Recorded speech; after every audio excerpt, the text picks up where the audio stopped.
Welcome to another episode of the Football Savant podcast. I'm Travis Tyler, your host. Flying solo this week because all my guests fell through this week, so we're going to try to push through and make this work and hopefully have a new guest on next week. We're talking week 2 of college football, week 1 NFL football, and previewing the games for this coming weekend in both leagues, and also covering a couple headlines throughout both. First up, the college football playoff is expanding from 4 teams to 12 teams, starting with the 2026 season. Although they could move up to the 2024 season. There was supposed to be a meeting last week with the board of managers to figure that out, and I have yet to be able to find the results of that meeting. But basically, we're expanding from 4 teams to 12 teams. Top 4 teams get bye weeks. The bottom 8 teams will play first-round games during the second or third weekends of December on college campuses, on the lower seeds campus. And then the quarterfinals and the semifinals will be at New Year's Six bowl game sites, and then the championship will still be at a neutral site somewhere.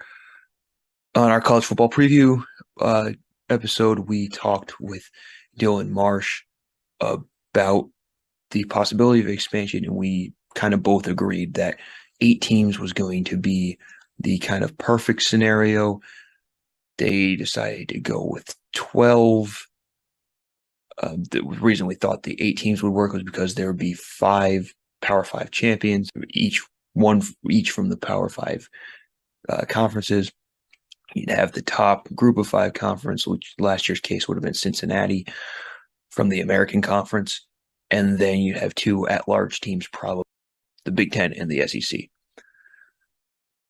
This formula that they went with, the 12-team formula, seems to be a perfect middle ground between that and what some people might argue would be better with the bigger 16-team. Now, I tend to think that would be overkill at that point. I mean, you're already going to see a bunch of you're already seeing blowouts with the 4-team format sometimes. You're going to see a bunch of blowouts eventually in this, probably right off the bat even, in this 12-team format. But I do like the fact that it's, number one, expanding. I like the fact that they're bringing games onto college campuses. It gives the schools another game to make some more money. It brings other factors in. It brings in the home versus away crowds and intense atmospheres of certain stadiums. It could bring southern teams that are not used to playing in winter weather into severe winter conditions up in northern schools and the Big Ten schools and all that. So it's very interesting to see all that added into the playoff formula and determining the national champion.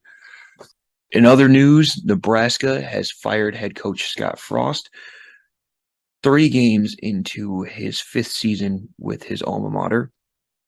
They hired him from Central Florida, where he had a lot of success, but he was not able to replicate that success for Nebraska. They are 1-2 on this season so far, lost to Northwestern, and then they lost Saturday to Georgia Southern, 45-42. It's one of the games that I had mentioned previously that they could not afford to lose, or I thought he was out. We talked again with Dylan about this issue before that, and we talked about how his buyout was going to be cut in half on October 1st, so they wouldn't have to pay him so much to leave if he lasted till October. But clearly, this was a bad enough loss that just put the final nail in the coffin. You have to think that going into year 5, he would finally have the players that he wants on his team, especially with all those transfers they got in, and with the big expectations to at least compete in the Big Ten West, which isn't saying a lot. And also the 5-22 record that he finishes with in 1-score games, huge factors in this firing. And now Mickey Joseph, the assistant head coach, has been named the interim head coach for the rest of the season. People have speculated on names that may become his replacement. Urban Meyer, of course, is going to be thrown out there because he's always thrown out there for coaching openings, especially in college football. I don't see him leaving the broadcast booth so quickly after that debacle in Jacksonville, but sometimes he makes some decisions that would drive PR people crazy. Texas freshman quarterback Quinn Ewers had to leave the team's game against Alabama late in the first quarter with a shoulder injury. We now know that he is going to miss the next 4 to 6 weeks with an SC sprain in his left shoulder. He was replaced by Hudson Card, who played okay in that game, threw for 158 yards and was still pretty mobile himself, even limping around on a bad ankle, knee, whatever he had. Speaking of Texas, I was very impressed with their performance against Alabama last week. You tend to always be when someone plays Alabama that closely. Their defense holding that Alabama offense to 20 points, which is something that only SEC teams really do, it was spectacular. I think that's a huge credit to former TCU head coach Gary Patterson, who is there as a defensive advisor or a special assistant coach, something along those lines. And he clearly impacted the defense already at TCU. His teams constantly had one of the best defenses in the Big 12 and sometimes one of the best defenses in the country. So he knows what he's doing, and that's probably why they brought him in. Now, I do think that the Ewers injury changed momentum. I thought Texas was about to score, and they were rolling up and down the field. And I do think that, and I'm going to put this out there, I do think that Texas comes away with that win if Ewers doesn't get hurt, with the way they were rolling over Alabama. And it wasn't just all the Texas offense.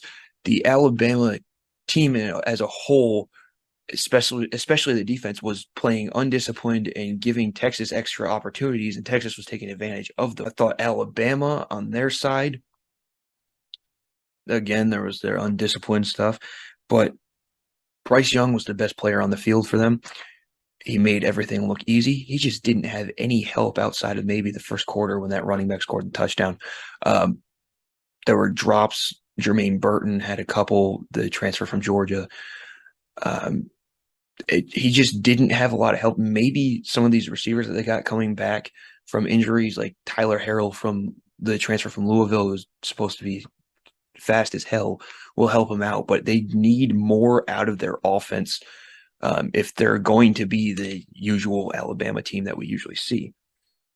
I've also been impressed with Arkansas so far this year. I think they're an up-and-coming team. KJ Jefferson is improved as a passer. He's a hard guy to bring down in a running game at 6'4", 250, 240, whatever he is. And I think even though there's no superstar like Treylon Burks, their receivers on offense are a deeper group and much more balanced. And you can rely on them equally instead of having to feed Burks the ball every time in the passing game. And they always have a solid offensive line. And I think their defense has come a long way. And their running back is, just icing on the cake for that offense. I was impressed with Kansas State this week. We talked about them in our college preview episode as a sleeper in the Big 12. They blew out an SEC team now, and yes, it was Missouri, but it's still a team from a conference that's much better than Kansas State's conference, and Kansas State in general over the years would have played a much closer game in this. I think their defense is fantastic. Deuce Vaughn, as we mentioned, is definitely the best player on that team. That team runs through him in the run game and that defense. What concerns me about them later in the year is Adrian Martinez's play at quarterback. I've talked about this several times. He is a fantastic athlete, fantastic runner. He does not throw the ball well for a college quarterback. He was 9 of 20 for 101 yards on Saturday. Kansas State has the receivers in Phillip Brooks and blanking on his name, and Malik Knowles to make plays in the passing game, but you need to be able to get them the ball. And there's going to be a time later this year where in order to pull off the win, or maybe it's an unlikely win, or maybe they're being tested by someone that you wouldn't think was going to be tested, but Martinez is going to need to be able to throw the football in those. Wisconsin and Washington State, to me, was a matchup of two kind of overrated teams. I know you're saying, Washington State, are they really overrated? I think they're not as talented as the rest of the Pac-12 teams, but I do think people are giving them more credit than they've earned so far. Nakia Watson, the running back for Wisconsin, was great in this game, or former Wisconsin running back who's now at Washington State was great in this game. But I wanted to see a lot more in the passing game.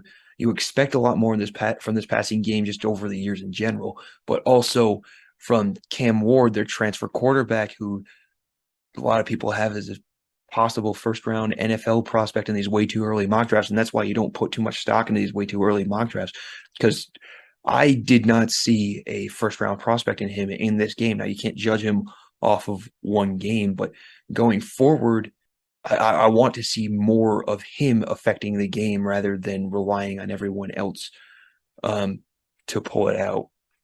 And Wisconsin, on the other side, they had those same offensive issues. Braylon Allen is their entire offense.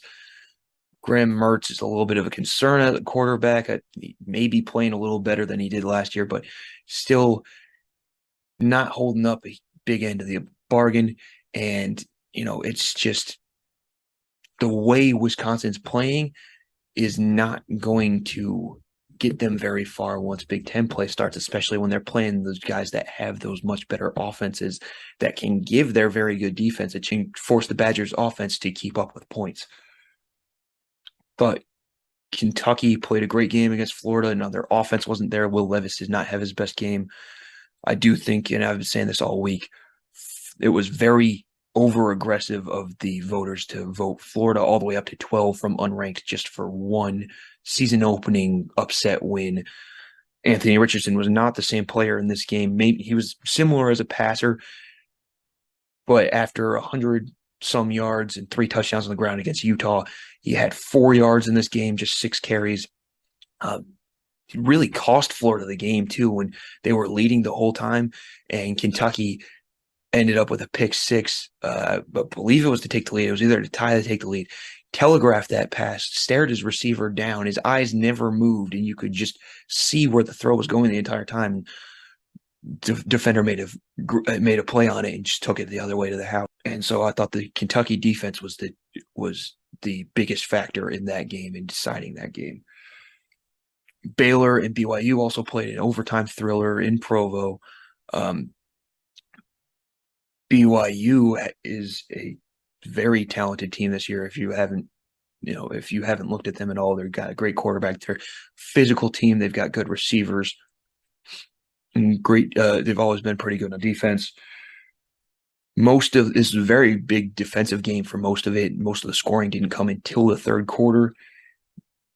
Baylor tied the game in the fourth quarter with 10 minutes left. BYU had a shot to win the game with a field goal late in regulation. They missed that. Both teams missed field goals in the first overtime, which you rarely see in college football because there's, you start on the other team's 25-yard line, and then BYU got a touchdown run. Baylor made it down to the 4-yard line, and then its offensive line, as it can in many situations, cost it with a bunch of false start penalties that backed them up and made it a 4th and goal from 10, 15 yards out, which is very not improbable, not super difficult, but it's not a great situation to be in. I also had Oregon State and Fresno State on my radar as two teams that kind of getting a little underrated hype and needed to prove it against each other. It was kind of a situation of, okay, maybe we're talking too much about the loser going into this, and maybe the winner continues to grow as a sleeper. This Jake Haener, the quarterback for Fresno State, and the running back Jordan Mims were as advertised. Fresno State led most of the game. Oregon State had the seniority on its side, the experience on its side, bringing back a bunch of starters from last year. Their quarterback, Chance Nolan, didn't have his best game, sounding like a theme so far this week. But he was able to make the throws when they needed them and lead his team down the field with 57 seconds left to win the game on that field goal. Now for the upsets, Notre Dame is now 0-2 after dropping a home game to Marshall. They gave up 163 rushing yards to running back Kalen LeBron. And their offense struggled once again. It wasn't as much a concern against Ohio State because of how good that Buckeye defense can be and how talented that Buckeye team is. But it's a huge concern when your offense is struggling to score against Marshall and then you lose your starting quarterback for the rest of the year later in the game. Key plays in this one, Marshall was nursing a small lead for a lot of the game. Notre Dame's trying to get a drive together up with a pick six. And then on the very next possession, when Notre Dame needs 2 scores, they throw another pick. Marshall doesn't end up scoring on that, but they end up running a lot more clock and making it a lot harder for Notre Dame to get those 2 scores in less time. Notre Dame did go down and score at the end of the game, but it wasn't quite enough, and that's a concerning loss, no matter how good Marshall has been historically against Notre Dame, or for Notre Dame. Texas A&M also lost at home to Appalachian State. We've seen this from App State before, when they're a better team and a more notable team than they were back when they pulled off that upset against Michigan all those years ago. Cameron Peoples, their running back, is about to have, as long as he stays healthy, probably his 3rd straight season of at least 900 rushing yards, which is fantastic to see at the college level. He may be a guy you see playing on Sundays.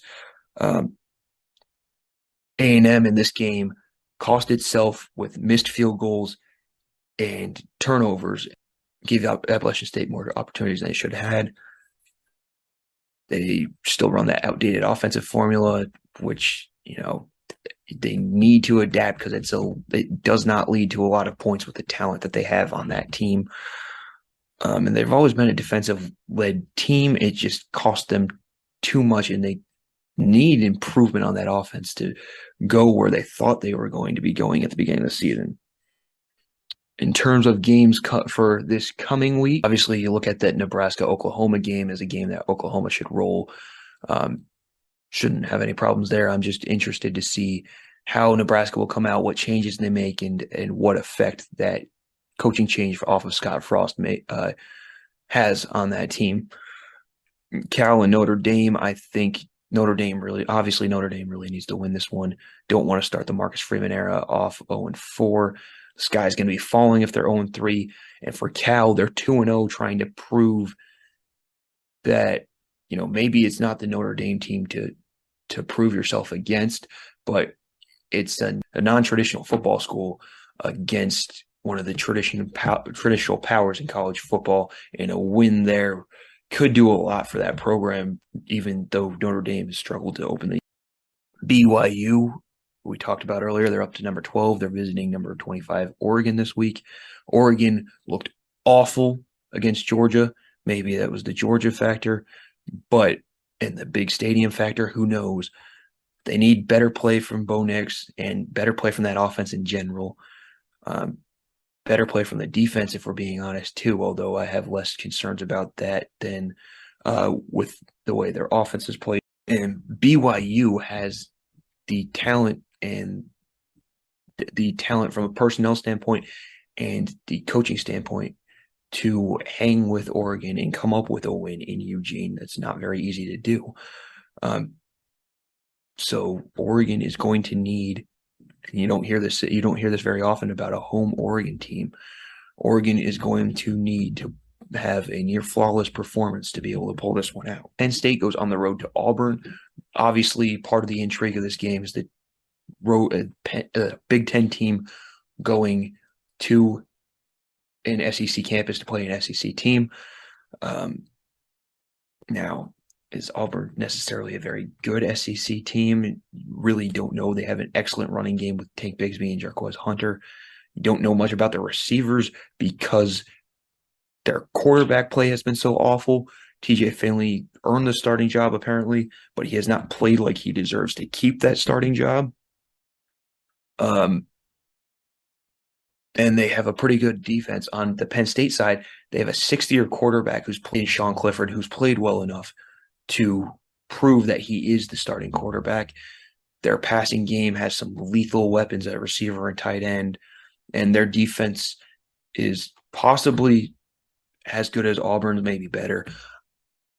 Where Penn State struggles is in the running game, which I don't think is going to be as important for them in this game because Auburn is not a dynamic passing offense, and they have the defense to shut down the Auburn offense. Having said that, I'm not comfortable either direction but I will say that I trust Sean Clifford a lot more than I trust TJ Finley. Texas Tech going on the road to number 16 North Carolina State. North Carolina State struggled with East Carolina earlier this year. Texas Tech off a big performance against Houston, trying for another upset chance to prove itself as a legitimate team this year, maybe. NC State was a popular sleeper. I like their team a lot, but not as much as other people. I think they'll finish somewhere just above the middle of the ACC. I like their quarterback. I like their defense. For Texas Tech, they're going to need nearly identical performances from last week to this week from their quarterback, Donovan Smith, and their defense, which held Houston to 3 points in the first half. Then Michigan State goes to Washington. Wouldn't think this would be too much of a struggle, but it is a road environment. It is out in the Pacific Northwest. It is a long travel. It is a time change. Or you do have to deal with the time change. Washington's offense, which had been dreadful for the last 3 years, is a lot better this year with Michael Penix at quarterback, 12th in the country in passing yards. 6 touchdowns, 1 interception. Kalen DeBoer, the head coach, offensive background. There's a lot more to this offense this year than there was last year. I just don't know how good it actually is. For Michigan State, they look a lot better overall. How can you're probably saying, how can that be when they lost Kenneth Walker? They've brought in a lot of talented running backs that, as a committee, can have similar numbers together. They're not individually going to have that incredible individual performance, but they complement each other well, and they are very good players themselves. The running game looks pretty solid so far, even though it's been inferior opponents. The concern you have to have for Michigan State so far has been Peyton Thorne at quarterback. He last year had a record-setting year in terms of school records and single-season records as a passer. This year, most of his throws in the two games they've played have been inaccurate, and he's made some bad decisions, and he really needs to change that, and a good performance from him will go a long way towards a win for the Spartans. But I also think that ultimately what's going to give them the advantage over the Huskies is that running. And then you have Texas taking on a upset-minded UTSA team that won 11 or 12 games last year. They still have their quarterback, Frank Harris. They don't have their running back, Sincere McCormick, but Frank Harris has become one of these underrated star quarterbacks who could give Texas some trouble. And Texas could still be feeling some of that emotion from the heartbreaking loss to Alabama last week. Oftentimes, games like that are hard to rebound from the next week. And you could see a slow start from Texas right there. Miami and Texas A&M, paper, a pretty good game. You don't really know what each team is yet, even though, yes, Texas A&M had that loss last week. I think the winner of this game proves that they're at least worthy of the top 25 spot, while the loser kind of finds out, hey, we may have been a little overrated to begin with. We need to reevaluate where we are at this point. Kansas State and Tulane I have on here because Kansas State and Tulane are both teams that people feel are underrated a little bit. We've talked about Kansas State a lot. I think in this game, they have the advantage running the ball and with their defense. Tulane has a very good quarterback and some very good receivers. So don't sleep on that passing attack in this game. Although I do think Kansas State has a slight advantage, especially with that defense. NFL Week 1 was just past weekend.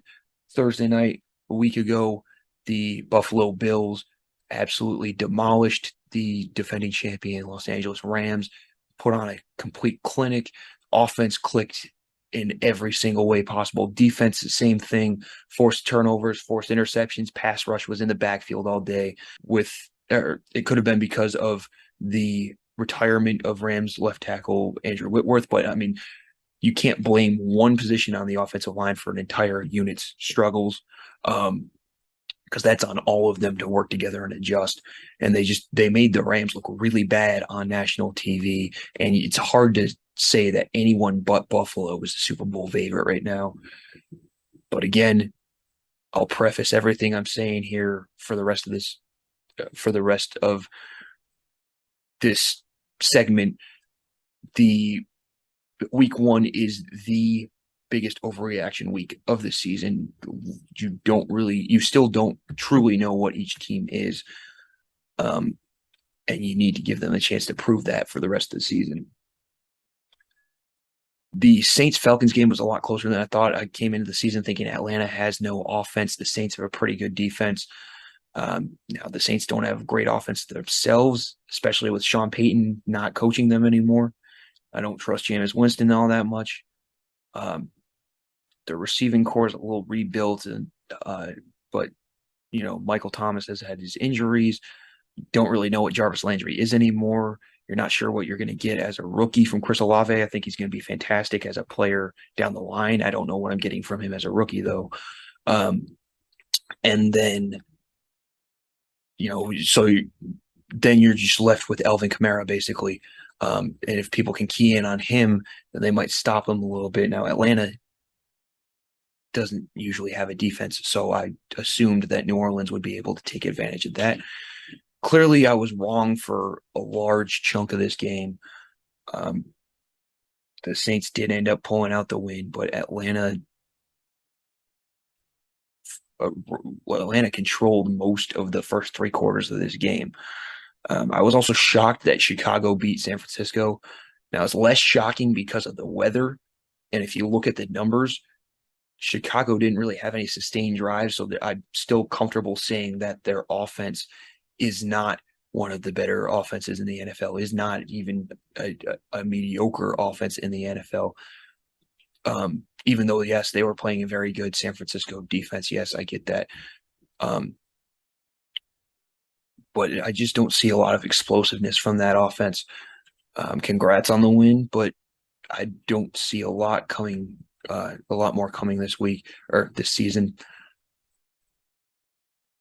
For San Francisco, they were playing without, Elijah Mitchell got hurt. That's going to hurt them for the rest of the year. George Kittle wasn't playing, so all you really had in this game was Deebo Samuel to throw to. That's a lot to put on a young quarterback in his third start in Trey Lance. So all you people bailing on Trey Lance already, give him a shot in a little bit. If at the end of this year he's showing no improvement and struggling, fine, maybe you can bail.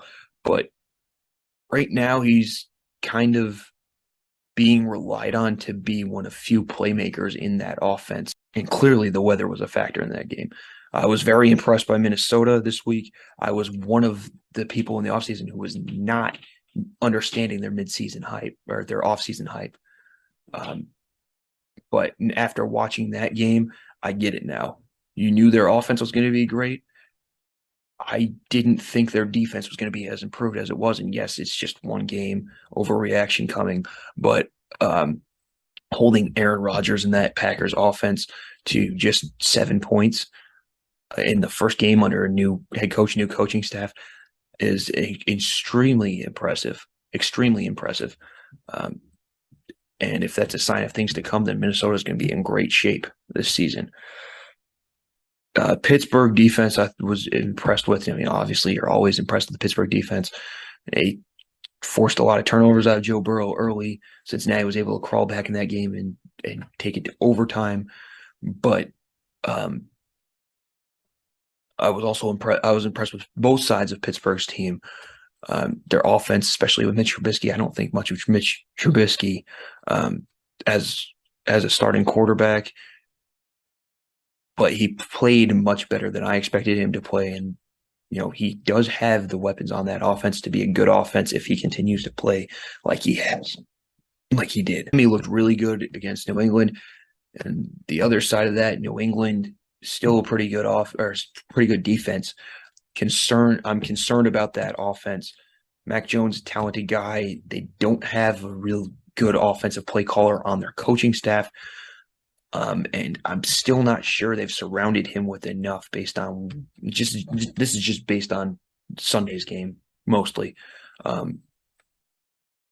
But I need to see more from those skill players around him. Tampa going to be really good again, obviously. Lots of offense in the AFC West. The Chargers and Chiefs play again tonight. Those are the two teams there that right now I have on the top because they're just overall top to bottom have a better roster than Denver and Las Vegas. But you could see 3 playoff teams come from that division, I think. And then I was disappointed with Denver's performance against Seattle. And on the other side of that, I was impressed by Geno Smith, the way he played, and the Seattle offensive line I thought was going to be a struggle. They played really well. I don't expect that to all continue at that high level the rest of the year, but if it does, Seattle's going to prove a lot of people wrong. And they have the playmakers in Tyler Lockett, DK Metcalf to do some damage as an offense. And I think Kenneth Walker, the rookie, when he comes back, is going to have a big role as a running back on that team. Now, as I said, we're getting into week 2 here. The Chiefs and Chargers play tonight. I think that's just going to be a high-scoring, classic back-and-forth game like they always have. There's not really much to it at this point. The division is going to come down to the 2 of them probably. And you've got the 2 elite quarterbacks playing. It's a great game to put on national TV. Having said that, you will not see Keenan Allen or Harrison Butker in this game. So kicking issues could come up for the Chiefs, and the go-to top receiver will not be available for the Chargers. The Jets play Cleveland. I think Cleveland is the better team, especially with the way that Jacoby Brissett performed at quarterback last week compared to Joe Flacco. Washington and Detroit, the Lions are favored for the first time in the last 25 games. They had problems with the mobile quarterback last week. The pass rush was getting upfield too far. I think that Washington and Carson Wentz, not as mobile a quarterback, shouldn't be as big of an issue. Might see an improved performance from the defense in that on the Detroit side. Tampa Bay plays New Orleans. I want to say this is high scoring, but they did play some low scoring games last year. It's going to depend on how much the New Orleans defense shows up. Based on last week, I don't expect them to show up, and Tampa's got a deeper group of receivers this year than they did last year. Carolina and the Giants, it's basically a toss-up. The Giants have a good defense. Carolina has the much better quarterback. New England and Pittsburgh, I'd go Pittsburgh on this side because New England has the defense, but again, I'm concerned with that offense, whereas Pittsburgh has a more explosive offense, more proven playmakers on offense, and they do have the proven defense already as well. But that could end up also being a low-scoring game. Indy and Jacksonville. Indy has a lot of problems with Jacksonville. Jacksonville kept them from the playoffs last year. I think Indy needs to ride Jonathan Taylor in this one. Baltimore game, to me, comes down to quarterback play. The Ravens' passing game looked a lot better last week than it did last season, but they were playing the Jets, which are not a formidable secondary. The Dolphins have a much better secondary and are a much bigger challenge to that passing game. And on the other side, Miami has a pretty solid passing game if Tua is playing on his right if Tua's playing right. Rams get a bounce back game against Atlanta. I love the matchup against that defense. It's almost too easy to see the Rams offense putting up big numbers this week.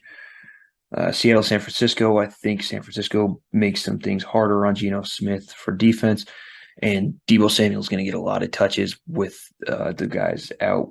We don't know if George Kittle's going to be playing, so that helps them there too. Cincinnati's going to be a tough matchup for Dallas, especially with Cooper Rush in there. The offensive line is not what it used to be. Cincinnati's defensive front is actually pretty good. And they've got on offense, the Bengals have receivers, a running back, a quarterback. Also not a great offensive line. So the trench play is going to be important in this one. And the Dallas defense is going to need to cause some turnovers and give its offense some extra opportunities when it's really all Ezekiel Elliott and CeeDee Lamb with Dak Prescott out. Houston and Denver, I think Houston is a better matchup for Denver in terms of what we wanted to see. I think everything on this and every aspect of this game favors Denver. Not saying Houston can't keep it close if they play hard, but Denver is going to be a little more determined, a little better coached probably, although there are some odd decisions last week. And they just have more talent overall at this point and should not struggle with Houston. Arizona and Vegas is going to be a high scoring game because those offenses are pretty good. The defenses, especially the secondaries, are known for giving up a lot of yardage. And, you saw what Kansas City did to the Arizona defense last week.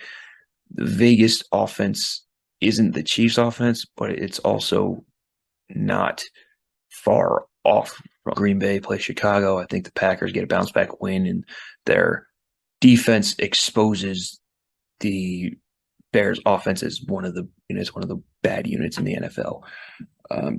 Monday night we have Tennessee and Buffalo and Minnesota, Philly. I think that Minnesota and Philly game is going to be a very good one between two playoff teams, two much improved teams. Both pretty good defenses, pretty good offenses. Like to run the ball. Philly with a better running quarterback. Minnesota with a better passing game, so those two could balance each other out there. And then Tennessee and Buffalo. Listen, Ryan Tannehill was turnover prone last year. He's turnover prone a lot. Titans did not play well last week. The Bills played the best out of anybody pretty much last week, and they're improved from last year. They're the top team in the AFC probably right now. And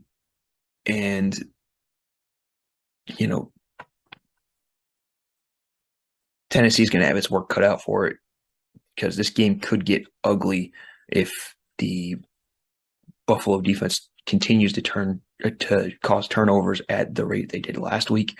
And that's not going to be a good sign for Tennessee because they can't keep up if that's happening. And so I think they're going to need to ride Derrick Henry, chew some clock, and make this as low-scoring game as possible because if they don't, it could get ugly and Buffalo can score on every single possession. Well, that's going to do it for this episode of the Football Savant podcast. Thank you for tuning in once again. As a reminder, you can find us on thefootballsavant.com, Twitter, Facebook, YouTube, and most podcasting platforms.